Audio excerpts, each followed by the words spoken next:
درنو لیدونکو او د ملي رادیو اوریدونکو دا د امریکایي اشغال د هیواد د ازادۍ او فتحې په دې مراسمو کې د اسلامي امارت هوایي ځواکونه هم پوځي نمایشات ترسره کوي. What you're witnessing is a military parade put on by the Taliban at the Bagram Air Base in Afghanistan, showcasing the billions of dollars of military equipment left behind by the U.S. military in Biden and Kamala's disastrous Afghanistan pullout.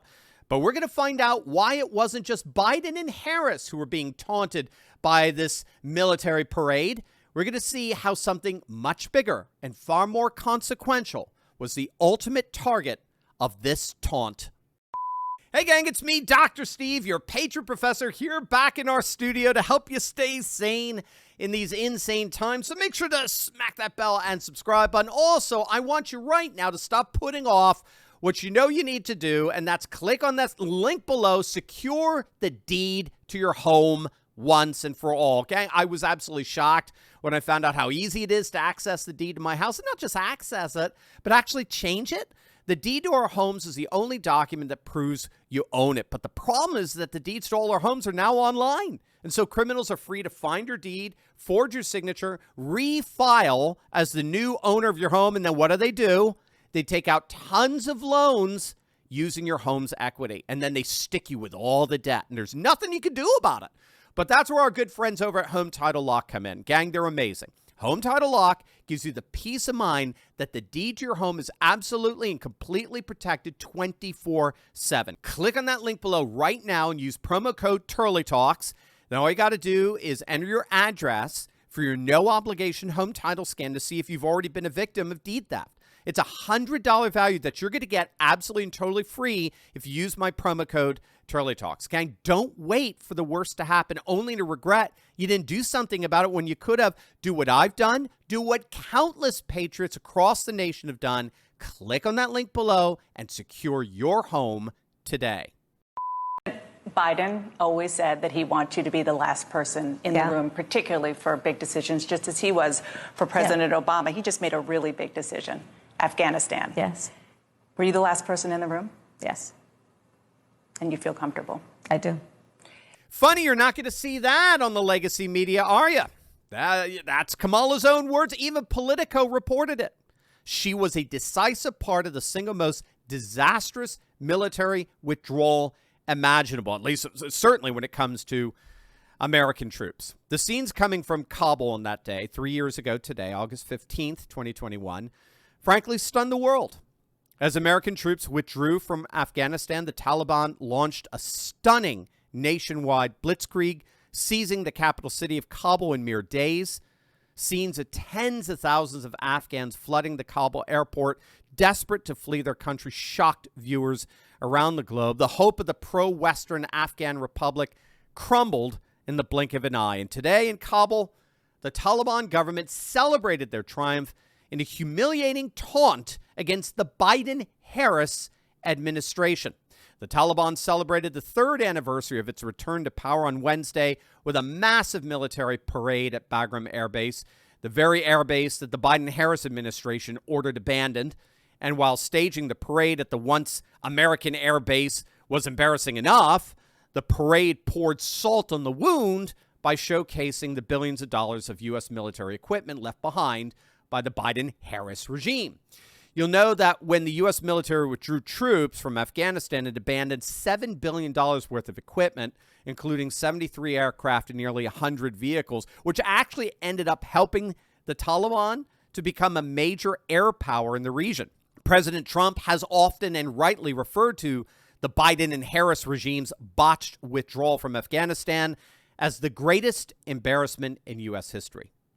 Even the most left-wing of pundits and commentators admitted that that withdrawal was an unmitigated disaster. In fact, Axios has rightly surmised that the Afghanistan debacle was the beginning of Biden's political suicide. It was the beginning of the end for bumbling Biden. His poll numbers plummeted and his presidency never recovered. It never recovered from the polling implosion that happened after that humiliating disaster. But it's vitally important for us to understand that it wasn't just Biden's presidency that imploded as a result of that botched pullout. Among the numerous commentaries and articles that followed immediately from Biden's disastrous troop withdrawal, one stood out.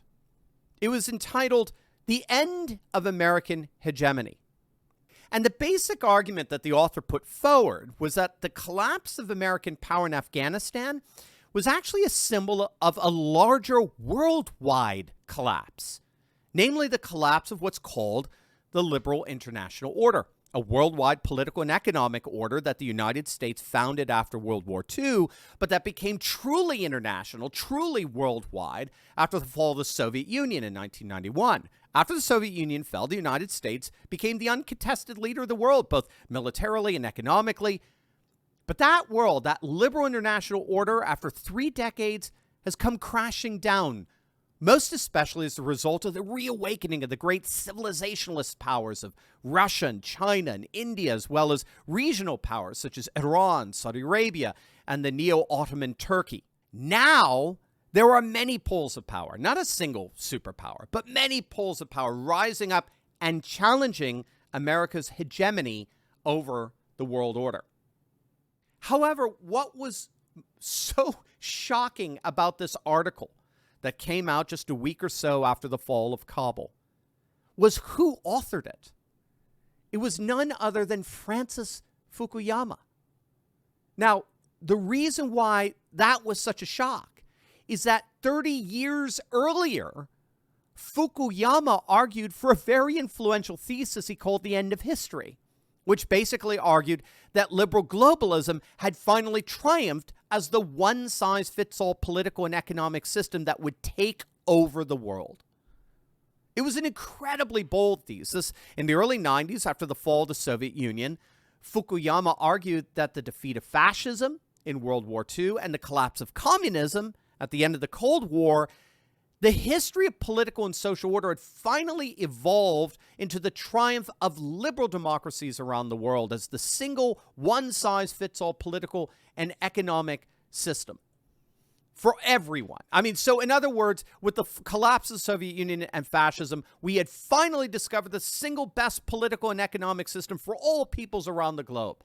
This is what Fukuyama now infamously referred to as the end of history, a global liberal democratic order that would usher in an era of peace and prosperity all around the world.